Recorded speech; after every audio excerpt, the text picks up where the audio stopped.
வணக்கம். இன்னைக்கு வீடியோவில் நம்ம துண்டு கருவாடு தொக்கு எப்படி செய்கிறதுன்னு பார்க்க போகிறோங்க.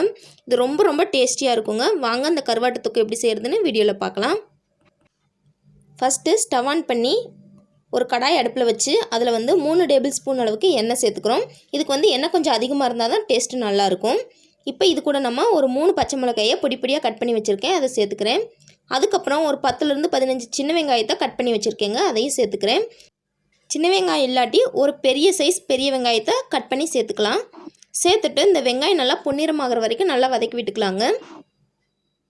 பாருங்கள், வெங்காயம் இந்த அளவு நல்லா பொன்னிறமாக வதங்கினதுக்கப்புறமா இப்போ இது கூட நம்ம தக்காளி சேர்த்துக்கலாம். நான் ஒரு பெரிய சைஸ் தக்காளியை இந்த மாதிரி கட் பண்ணி எடுத்து வச்சுருக்கேன், அதை சேர்த்துக்கிறேன்.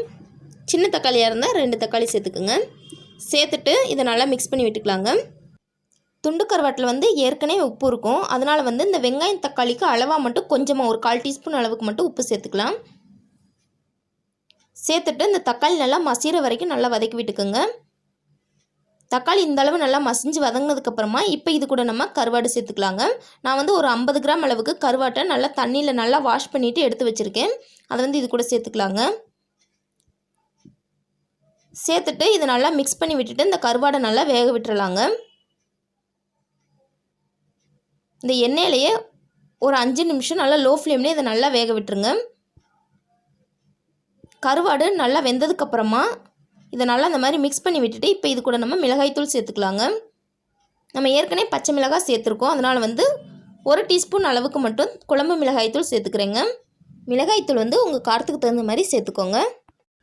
சேர்த்துட்டு இதை நல்லா மிக்ஸ் பண்ணி விட்டுக்கலாம். கருவாடு நல்லா வெந்ததுக்கப்புறம் மட்டும் மிளகாய்த்தூள் சேர்த்துக்கோங்க. நம்ம சேர்த்த மிளகாய்த்தூளோட பச்சை வாசனை போகிற வரைக்கும் இதை நல்லா மிக்ஸ் பண்ணி விட்டுக்கலாங்க. அடுப்பு நல்லா லோ ஃப்ளேம்லேயே இந்த கருவாடு தொக்குலேருந்து எண்ணெய் நல்லா பிரிஞ்சு வர்ற வரைக்கும் இதை வேக விட்டுக்கலாங்க. பாருங்கள் எந்த அளவு சூப்பராக எண்ணெய் பிரிஞ்சு வந்திருக்குன்னு. சூப்பராக நம்மளோட கருவாடு தொக்கு ரெடி ஆயிடுச்சு. இப்போ ஸ்டவ் ஆஃப் பண்ணிவிட்டு அப்படியே சூடாக சர்வ் பண்ணலாங்க. ரொம்ப அட்டகாசமாக இருக்கும். கண்டிப்பாக இந்த ரெசிபியை நீங்களும் உங்கள் வீட்டில் ட்ரை பண்ணி பார்த்துட்டு எப்படி வந்துச்சு அப்படிங்கிறத மறக்காமல் கீழே கமெண்டில் சொல்லுங்கள். இந்த வீடியோ உங்களுக்கு பிடிச்சிருந்தால் லைக் பண்ணுங்கள், ஷேர் பண்ணுங்கள். மறக்காமல் நம்ம சேனலை சப்ஸ்கிரைப் பண்ணிக்கோங்க. தேங்க்ஸ் ஃபார் வாட்சிங்.